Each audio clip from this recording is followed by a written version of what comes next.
साथियों, आप सभी का इस प्लेटफॉर्म पर स्वागत है। यहाँ पर हम लोग विजन आईएएस जो कोचिंग संस्था है, इनके द्वारा न्यूज़ टुडे शीर्षक से डेली करंट अफेयर प्रोवाइड किया जाता है। उसी को यहाँ पर हम लोग देखेंगे। तो चलिए प्रारंभ करते हैं। इसमें सबसे पहले बात करेंगे, कृषि और किसान कल्याण मंत्रालय ने कृषि में ड्रोन के उपयोग को बढ़ावा देने के लिए दिशा निर्देश जारी किए हैं। भारत में बड़े पैमाने पर ड्रोन के उपयोग और गुणवत्तापूर्ण कृषि को बढ़ावा देने के लिए दिशा निर्देश जारी किए गए हैं। साथ ही कृषि मशीनीकरण पर उप मिशन, जिसे शॉर्ट में SMAM कह सकते हैं, के दिशा निर्देशों में संशोधन भी किया गया है। यह जो कृषि मशीनीकरण पर उप मिशन है, इसको छोटे और सीमांत किसानों के लिए कृषि मशीनीकरण की सुविधा प्रदान करने के उद्देश्य से शुरू किया गया था। यह मिशन दुर्गम क्षेत्रों और ऐसे अन्य क्षेत्रों पर भी केंद्रित है जहां खेतों के लिए बिजली की बहुत कम उपलब्धता है। जो नए दिशा निर्देश शामिल किए गए हैं या जारी किए गए हैं, उनकी यदि बात करें तो इसमें पहला है, कृषि से संबद्ध संस्थानों को ड्रोन की खरीद के लिए 10 लाख रुपए तक का अनुदान दिया जाएगा, ग्रांट दिया जाएगा। दूसरा है, कस्टम हायरिंग केंद्रों को ड्रोन की खरीद के लिए वित्तीय सहायता दी जाएगी। ये केंद्र सहकारी समितियों, किसान उत्पादक संगठनों अर्थात FPO और ग्रामीण उद्यमियों द्वारा स्थापित किए जाते हैं। तो ध्यान रखिएगा, कस्टम हायरिंग केंद्र कैसे स्थापित होते हैं। इसके अतिरिक्त कृषि में ड्रोन के उपयोग की यदि बात करें तो नियमित गतिविधियों जैसे कि कीटनाशक छिड़काव, फसल निगरानी आदि में इसका उपयोग किया जा सकता है। साथ ही उन्नत गतिविधियों जैसे कि विभिन्न उपयोगों और लाभों के लिए मृदा एवं खेत विश्लेषण, अलग अलग पौधों की वृद्धि, स्वास्थ्य आदि में भी इसका इस्तेमाल कर सकते हैं। इनके लिए कृत्रिम बुद्धिमत्ता, आर्टिफिशियल इंटेलिजेंस व मशीन लर्निंग के माध्यम से स्मार्ट मशीनों का प्रयोग किया जाता है। यहाँ पे ध्यान रखिएगा, यहाँ पर हम लोग थोड़ा सा ड्रोन के उपयोग के जो लाभ हैं कृषि में, यदि उनकी यहाँ पर चार्ट में देखें तो इनपुट्स का उचित उपयोग जैसे कि बीज, उर्वरक, जल आदि का उचित उपयोग में जो है ड्रोन आपके उपयोगी हो सकते हैं। साथ ही खतरों के विरुद्ध तीव्र प्रतिक्रिया करना जैसे खरपतवार, कीट, कवक आदि के संदर्भ में, फसलों की देखभाल में समय की बचत, उपचार और क्रियाओं के संदर्भ में, विकास की रियल टाइम मैपिंग व परिवर्तनीय दरों के अनुप्रयोग में सुधार के संदर्भ में। इसके अतिरिक्त सटीक उपज अनुमान, कृषि भूमि की विशेषताओं में बढ़ोतरी, फसल की हानि कम करना इत्यादि के संदर्भ में भी ड्रोन का उपयोग किया जा सकता है। यहां ध्यान रखिएगा, इससे पहले मानक संचालन प्रक्रियाएं SOP भी जारी की गई थी। ये जो मानक संचालन प्रक्रियाएं थी, ये कृषि, वानिकी, गैर फसली क्षेत्रों आदि में कीटनाशकों के छिड़काव हेतु ड्रोन के उपयोग से संबंधित थी। आगे बात कर लेते हैं, carbon capture, utilization and storage CCUS पर इंडो US स्कोपिंग वर्कशॉप आयोजित की गई है। तो देखिए, यह कार्यशाला जो है विज्ञान और प्रौद्योगिकी विभाग तथा संयुक्त राज्य अमेरिका के ऊर्जा विभाग ने संयुक्त रूप से आयोजित की थी। तो ध्यान रखिएगा, इसमें किसने किसने भागीदारी की है, तो विज्ञान और प्रौद्योगिकी विभाग तथा संयुक्त राज्य अमेरिका के ऊर्जा विभाग ने। इस कार्यशाला में CCUS अर्थात carbon capture, utilization and storage के माध्यम से जलवायु परिवर्तन से निपटने के लिए चुनौतियों और अवसरों पर चर्चा की गई थी। CCUS अर्थात carbon capture, utilization and storage उत्सर्जित कार्बन डाइऑक्साइड को संग्रहित करने के लिए डिजाइन की गई तकनीकों का एक सेट है। इसमें निम्नलिखित शामिल है, कौन कौन से तो ईंधन के दहन या औद्योगिक प्रक्रियाओं से उत्सर्जित कार्बन डाइऑक्साइड का भंडारण करना, कार्बन डाइऑक्साइड का रासायनिक अवशोषण जो है, इसमें बात कर लें तो कार्बन डाइऑक्साइड का रासायनिक अवशोषण, भौतिक पृथक्करण, ऑक्सी ईंधन पृथक्करण, कैल्शियम लॉपिंग आदि तकनीकों के उपयोग करके भंडारण किया जाता है कार्बन डाइऑक्साइड का। इसके अतिरिक्त इस कार्बन डाइऑक्साइड का पोत या पाइपलाइन के माध्यम से परिवहन किया जाता है। भंडारण की गई कार्बन डाइऑक्साइड का सीमेंट या प्लास्टिक जैसे विभिन्न उत्पादों में फिर से प्रयोग किया जा सकता है। इसके अलावा कार्बन डाइऑक्साइड का भूगर्भीय संरचनाओं में गहरे भूमिगत क्षेत्रों में भंडारण किया जा सकता है। इसको यहाँ पर चित्र के माध्यम से दिखाया गया है, carbon capture, utilization and storage प्रक्रिया को। तो सबसे पहले क्या होता है, कैप्चर किया जाता है या संग्रहण होता है। तो जीवाश्म या बायोमास ईंधन वाले विद्युत स्टेशनों या औद्योगिक प्रतिष्ठानों या सीधे वायु से कार्बन डाइऑक्साइड का संग्रहण यहाँ किया जाता है। इसके बाद ये आपका परिवहन होता है। परिवहन जो है किस प्रकार से होता है, तो देखिए, संपीड़ित कार्बन डाइऑक्साइड को पोत या पाइपलाइन द्वारा संग्रहण बिंदु से उपयोग या भंडारण बिंदु तक, उपयोग इधर बताया गया है और भंडारण बिंदु नीचे है, तो उपयोग या भंडारण बिंदु तक ले जाना ले जाया जाता है। तो ये उपयोग की इसकी बात करें, कहाँ उपयोग हो सकता है? तो उत्पादों या सेवाओं के निर्माण के लिए संचय की गई कार्बन डाइऑक्साइड का इनपुट या कच्चे माल के रूप में उपयोग किया जा सकता है। साथ ही भंडारण यदि करना है तो भंडारण के लिए तटवर्ती या अपतटीय भूमिगत भूगर्भीय संरचनाओं में स्थायी रूप से कार्बन डाइऑक्साइड का भंडारण किया जाता है। कुछ अन्य चीजों की बात करें यहाँ पर, तो इसका लाभ क्या है? इस जो carbon capture utilization and storage है, इससे लाभ क्या है? तो समग्र कार्बन उत्सर्जन को कम करना, विश्वसनीय और किफायती विद्युत उत्पादित करने के लिए कोयले एवं गैस से संचालित संयंत्रों की दक्षता में सुधार करना इत्यादि। इसके अतिरिक्त कुछ इससे संबंधित चुनौतियां या मुद्दे भी हैं, जैसे भूमिगत भंडारण स्थलों से संभावित रिसाव और संभावित नकारात्मक प्रभाव। इसके अतिरिक्त संग्रहण की उच्च लागत, कार्बन डाइऑक्साइड को उपयोगी उत्पादों में परिवर्तित करने के लिए आवश्यक अत्यधिक ऊर्जा के कारण अधिक उत्सर्जन इत्यादि का होना। अब बात कर लेते हैं कि भारत जिन CCUS अर्थात carbon capture utilization and storage पहलों का हिस्सा है उनके बारे में। तो पहला है मिशन इनोवेशन के, तो यह स्वच्छ ऊर्जा को सभी के लिए किफायती, आकर्षक और सुलभ बनाने के लिए एक वैश्विक पहल है। दूसरा, एक्सेलरेटिंग CCUS टेक्नोलॉजी, यह एक अंतर्राष्ट्रीय पहल है। इसका उद्देश्य वैश्विक तापमान से निपटने के लिए CCUS अर्थात carbon capture utilization and storage को एक साधन के रूप में स्थापित करना है। आगे चलते हैं, आगे बात करते हैं सौर ज्वाला अर्थात सोलर फ्लेयर के कारण हिंद महासागर में रेडियो ब्लैक आउट के संदर्भ में। तो देखिए, हाल ही में सूर्य से एक शक्तिशाली सौर ज्वाला का उत्सर्जन होता है। इसे नासा के सोलर डायनेमिक्स ऑब्जर्वेटरी SDO द्वारा देखा गया है। यह जो सोलर डायनेमिक्स ऑब्जर्वेटरी है, यह अध्ययन कर रहा है कि सूर्य कैसे सौर गतिविधि उत्पन्न करता है और अंतरिक्ष के मौसम को संचालित करता है। सौर ज्वाला की बात करें तो सौर ज्वाला ऊर्जा का एक आकस्मिक विस्फोट है। यह सन स्पॉट, जिसे सौर कलंक कहते हैं, के पास चुंबकीय क्षेत्र की रेखाओं के पुनर्गठन के कारण होता है। सौर चुंबकीय चक्र जो होते हैं, ये सूर्य के गहरे आंतरिक भाग में संचालित होता है। यह ऐसे क्षेत्र निर्मित करता है जो सूर्य की सतह पर उभरते हैं और काले धब्बों की तरह दिखाई देते हैं। वे काले इसलिए दिखाई देते हैं क्योंकि वे सूर्य की सतह के अन्य भागों की तुलना में कम गर्म होते हैं। मतलब जो धब्बे दिखाई पड़ते हैं वहां पे टेम्परेचर जो है अन्य स्थलों की रिस्पेक्ट में क्या होता है, कम होता है। सौर ज्वाला इसमें सूर्य की चुंबकीय संरचनाओं में भंडारित ऊर्जा प्रकाश और उष्मीय ऊर्जा में परिवर्तित होती है। यह ऊर्जा एक्सरे विकिरण उत्सर्जन और अत्यधिक त्वरित आवेशित कणों के सूर्य की सतह से बाहर निकलने के कारण बनती है। कभी कभी सौर ज्वालाएं भी सूर्य से गर्म प्लाज्मा को बाहर निकालने का कारण बनती हैं। इससे सौर तूफान उत्पन्न होता है और इसे कोरोनल मास इंजेक्शन CME कहा जाता है। सौर ज्वाला द्वारा उत्सर्जित ऊर्जा विकिरण और उच्च ऊर्जा कण जो है ये आकाश में तीव्र प्रकाश उत्पन्न कर सकते हैं। इससे अरोरा या ध्रुवीय ज्योति कहा जाता है। इसके जो अन्य संभावित कारण हैं उनकी बात कर लेते हैं, या जो प्रभाव है। देखिए, सौर ज्वालाओं का वर्गीकरण किया गया है यहाँ पर और पृथ्वी पर संभावित प्रभावों के बारे में बात की गई है। यदि B कैटेगरी का सौर ज्वाला है तो इसका कोई प्रभाव नहीं पड़ेगा पृथ्वी पर। यदि C कैटेगरी का है तो अंतरिक्ष मिशनों पर संभावित प्रभाव हो सकता है। M कैटेगरी का है तो रेडियो प्रसारण में ब्लैक आउट और अंतरिक्ष यान के बाहर अंतरिक्ष यात्रियों को संभावित नुकसान हो सकता है। तो यहाँ पर जो अभी ब्लैकआउट हुआ वो इस कैटेगरी का हुआ है। X कैटेगरी का है तो उपग्रहों, संचार प्रणालियों, विद्युत वितरण स्टेशनों और इलेक्ट्रॉनिक उपकरणों को नुकसान हो सकता है।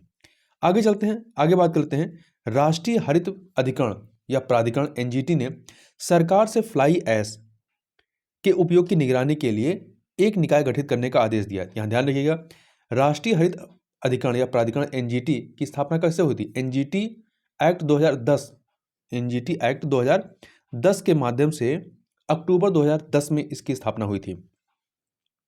तो देखते हैं, प्राप्त जानकारी के अनुसार राष्ट्रीय हरित अधिकरण NGT ने केंद्र को फ्लाई ऐश प्रबंधन और उपयोग मिशन स्थापित करने का निर्देश दिया है। यह फ्लाई ऐश के वैज्ञानिक प्रबंधन और उपयोग की निगरानी करेगा। ये जो फ्लाई ऐश प्रबंधन और उपयोग मिशन है, वर्तमान में अनुमानित 1670 मिलियन टन संचित फ्लाई ऐश मौजूद है। फ्लाई ऐश के बारे में यदि बात करें तो फ्लाई ऐश क्या है? एक महीन पाउडर है। यह तापीय विद्युत संयंत्रों में कोयले के दहन से प्राप्त एक उप उत्पाद अर्थात बायो प्रोडक्ट है।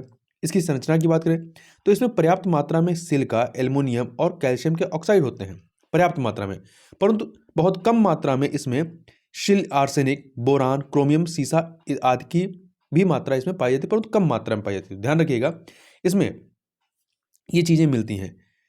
कुछ अन्य बातों की देखो, चीज़ों को देखें तो भारतीय कोयले में 30 से 45% राख की मात्रा होती है, और यह जो आयातित कोयला होता है उसमें 10 से 15% राख की मात्रा होती है। तो उसकी तुलना में ये निम्न श्रेणी का भारतीय कोयला जो है निम्न श्रेणी का कोयला है। फ्लाई ऐश के यदि उपयोग की बात करें तो कहाँ उपयोग होता है, तो कृषि कार्य में।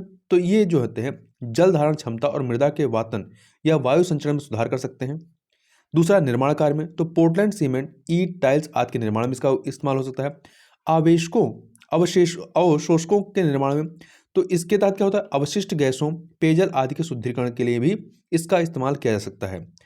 फ्लाई ऐश के उपयोग को बढ़ावा देने के लिए जो सरकारी उपाय किए गए हैं उनकी यदि चर्चा करें तो इसमें पहले बात करते हैं कोयले और लिग्नाइट आधारित तापीय विद्युत संयंत्र। तापीय विद्युत संयंत्रों के लिए 3 से 5 वर्षों के भीतर फ्लाई ऐश का 100% उपयोग सुनिश्चित करना अनिवार्य है। दूसरा, फ्लाई ऐश प्रबंधन के लिए मोबाइल ऐप ऐश टैग लॉन्च किया गया है। इसके अतिरिक्त सभी सरकारी योजनाओं में फ्लाई ऐश आधारित उत्पादों को अनिवार्य उपयोग किया जाएगा। उदाहरण के लिए प्रधानमंत्री ग्रामीण सड़क योजना में, तो इससे बने हुए ईंटों का इस्तेमाल वहां पर होगा। आगे चलते हैं, आगे बात कर लेते हैं। एक सेकंड।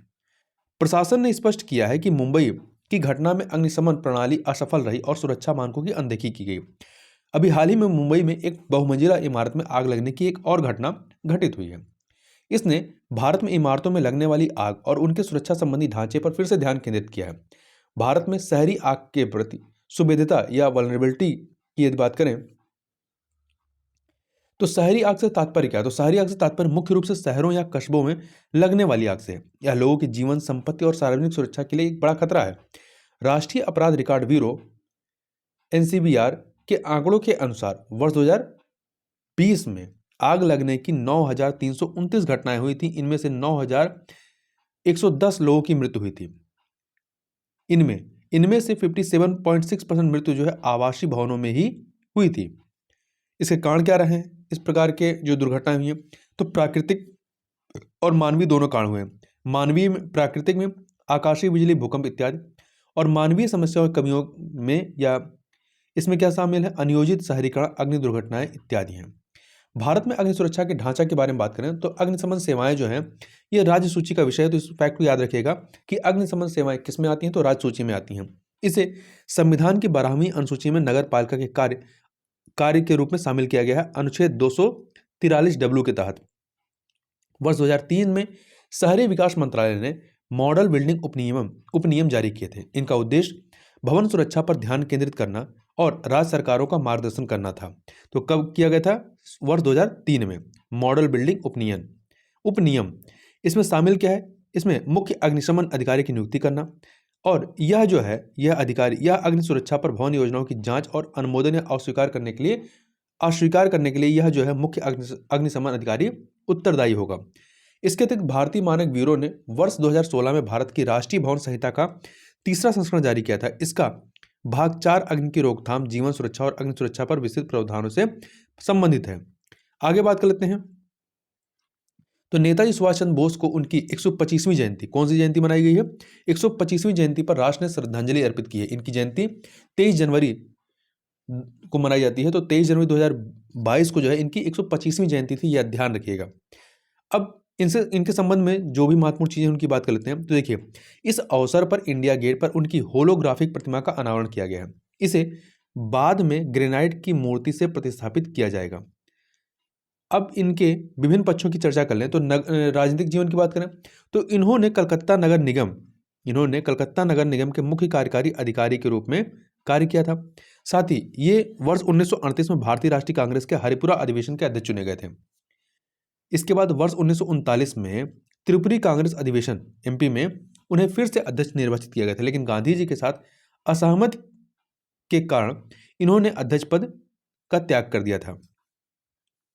इसके बाद वर्ष 1939 में ऑल इंडिया फॉरवर्ड ब्लॉक का इन्होंने गठन किया था। अन्य चीजों की बात करें तो द्वितीय विश्व युद्ध के दौरान भारत से निर्वासन और सैन्य गतिविधियां के संदर्भ में, तो देखिए वर्ष 1942 में वे भारत से निकलकर पहले जर्मनी और फिर जापान चले गए थे। जर्मनी पहुंचने के बाद उन्होंने आज़ाद हिंद रेडियो शुरू किया। इसके बाद फ्री इंडिया सेंटर, ये जो फ्री इंडिया सेंटर था ये आज़ाद हिंद सरकार की पूर्ववर्ती संस्था थी, तो इन्होंने फ्री इंडिया सेंटर की स्थापना की। फिर वे जुलाई 1943 में सिंगापुर पहुंचे और उन्होंने भारतीय राष्ट्रीय सेना INA की कमान संभाली, भारतीय राष्ट्रीय सेना की। सिंगापुर में उन्होंने निर्वासन में आज़ाद हिंद सरकार के रूप में भारत की निर्वासित सरकार का गठन किया। साहित्यिक योगदान की बात करें तो उन्होंने समाचार पत्र फॉरवर्ड का संपादन किया था। इसके अतिरिक्त उन्होंने अपना स्वयं का समाचार पत्र स्वराज प्रकाशित किया था। द इंडियन स्ट्रगल नामक पुस्तक भी लिखी थी। कुछ अन्य उपलब्धियों की बात करें तो इन्होंने वर्ष 1920 में भारतीय सिविल सेवा परीक्षा पास की थी। हालांकि उन्होंने अप्रैल 1921 में त्यागपत्र दे दिया था। चित्तरंजन दास और जवाहरलाल नेहरू के साथ उन्होंने अखिल भारतीय ट्रेड यूनियन कांग्रेस के अध्यक्ष के रूप में भी कार्य किया था। यहाँ एक फैक्ट और याद रखिएगा, कई बार पूछा जाता है कि इनके राजनीतिक गुरु कौन थे, तो इनके राजनीतिक गुरु जो है चित्तरंजन दास या CR दास को माना जाता है। जबकि इनके आध्यात्मिक गुरु की यदि बात करें तो इनके आध्यात्मिक गुरु जो है स्वामी विवेकानंद को माना जाता है। कुछ अन्य चीजों की बात करें तो संबंधित सुर्खियां क्या रही हैं, तो सुभाष चंद्र बोस आपदा प्रबंधन पुरस्कार, जो कुछ समय पहले इस पुरस्कार का गठन किया गया था, वह अभी प्रदान किया गया है। तो इस पुरस्कार की शुरुआत भारत में आपदा प्रबंधन क्षेत्र में व्यक्तियों और संगठनों द्वारा किए गए अमूल्य योगदान एवं निस्वार्थ सेवा का सम्मान करने के लिए की गई थी। यहाँ ध्यान रखिएगा, यह पुरस्कार 2 श्रेणियों में, व्यक्तिगत श्रेणी और संगठनों के रूप में, दोनों रूप में दी जाती है। इसकी घोषणा प्रतिवर्ष 23 जनवरी को नेताजी सुभाष चंद्र बोस की जयंती पर की जाती है। इस पुरस्कार के तहत किसी संस्था को 51 लाख रुपए का नगद पुरस्कार और एक प्रमाण पत्र प्रदान किया जाता है, और वहीं व्यक्तिगत रूप में 5 लाख रुपए और एक प्रमाण पत्र दिया जाता है। एक वर्ष में, यहाँ पे ये भी ध्यान रखिए, एक वर्ष में ऐसे सिर्फ 3 पुरस्कार ही प्रदान किए जाते हैं।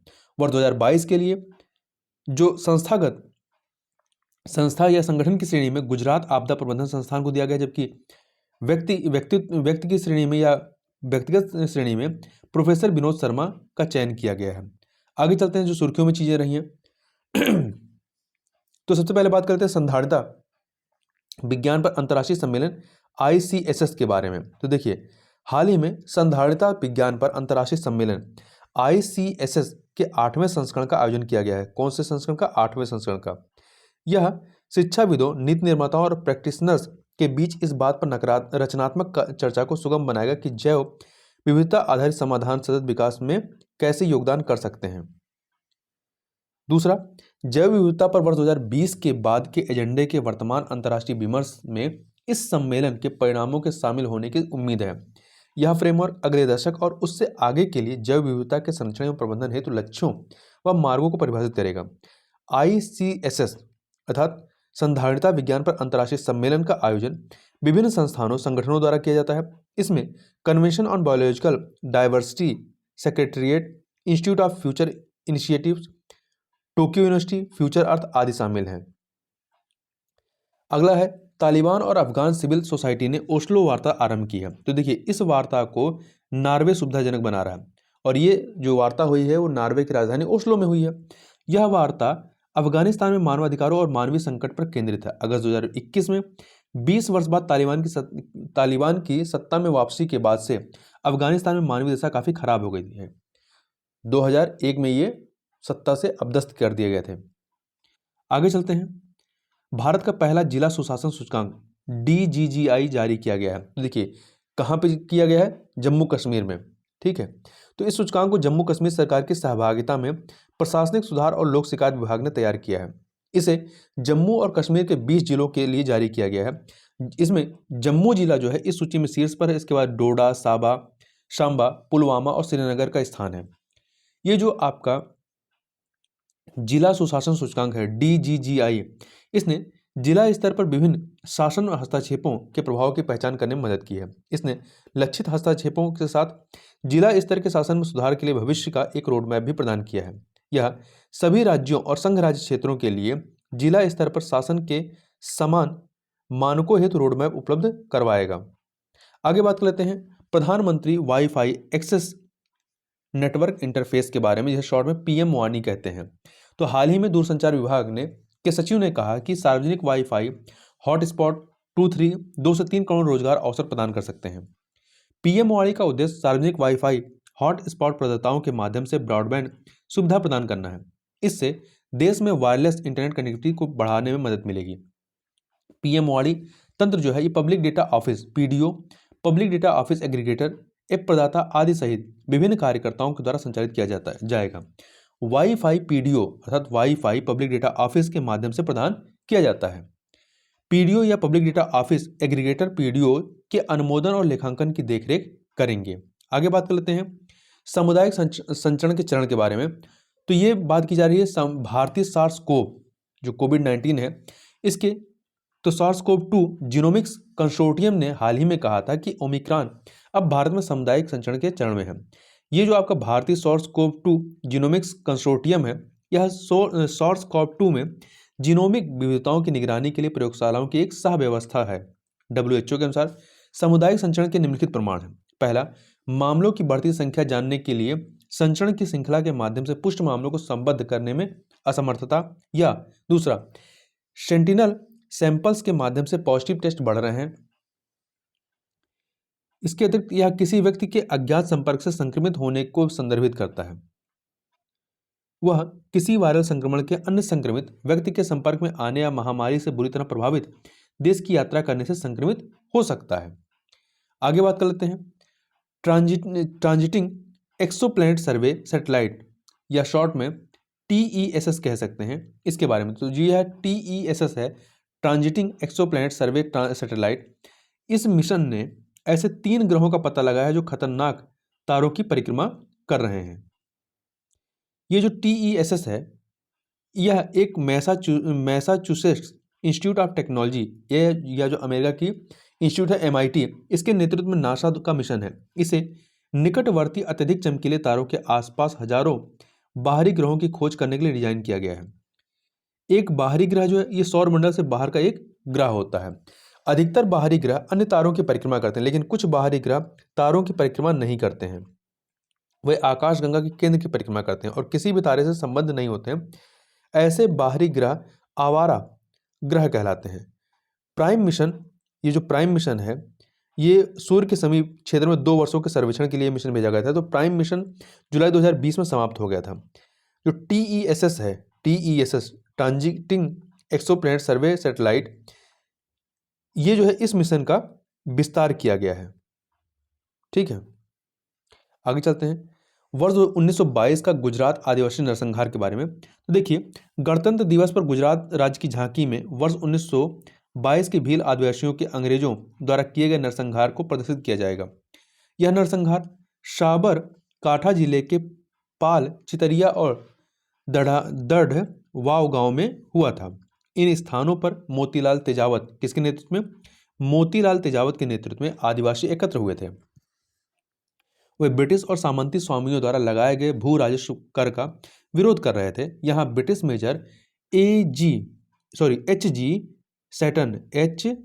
सैटन ने आदिवासियों पर गोलाबारी का आदेश दिया था।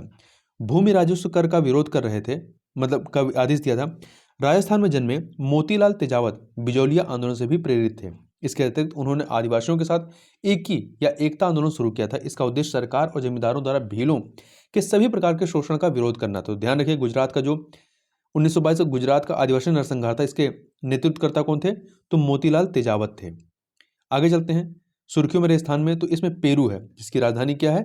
लीमा, और यह एक दक्षिण अमेरिकी देश है। आप यहाँ मैप में देख सकते हैं पेरू को, ये पेरू है। ठीक है, आगे चलते हैं इसके बारे में। तो हाल ही में पेरू सरकार ने तेल रिसाव के कारण लीमा के तटीय क्षेत्र में 90 दिनों के पर्यावरणीय आपातकाल की घोषणा की। तो ध्यान रखिएगा, अभी हाल ही में किस देश ने तेल रिसाव के कारण पर्यावरणीय आपातकाल की घोषणा की है? तो पेरू ने। राजनीतिक सीमाओं की यदि बात करें तो पेरू तीसरा सबसे बड़ा दक्षिणी अमेरिकी देश है। यह इक्वाडोर, कोलंबिया, ब्राजील, बोल्विया और चिली के साथ अपनी भूमि सीमाओं को साझा करता है। यहाँ एक विश्व विरासत स्थल माचू पिचू, कौन सा? माचू पिचू स्थित है। यह इंका सभ्यता से संबंधित है। इंका सभ्यता ये अंतिम महान इंडियन सभ्यता रही है। भौगोलिक विशेषताओं की बात करें तो यह भूमध्य रेखा के ठीक दक्षिण में है। भूमध्य रेखा के ठीक दक्षिण में स्थित है। इसके अतिरिक्त कॉर्डिलेरा ब्लांका एंडीज रेंज का हिस्सा में माउंट हुआस्करान इसका सर्वोच्च शिखर है। तो इस प्रकार से इस वीडियो में बस इतना ही। मिलते हैं नेक्स्ट वीडियो में, तब तक के लिए बहुत बहुत धन्यवाद।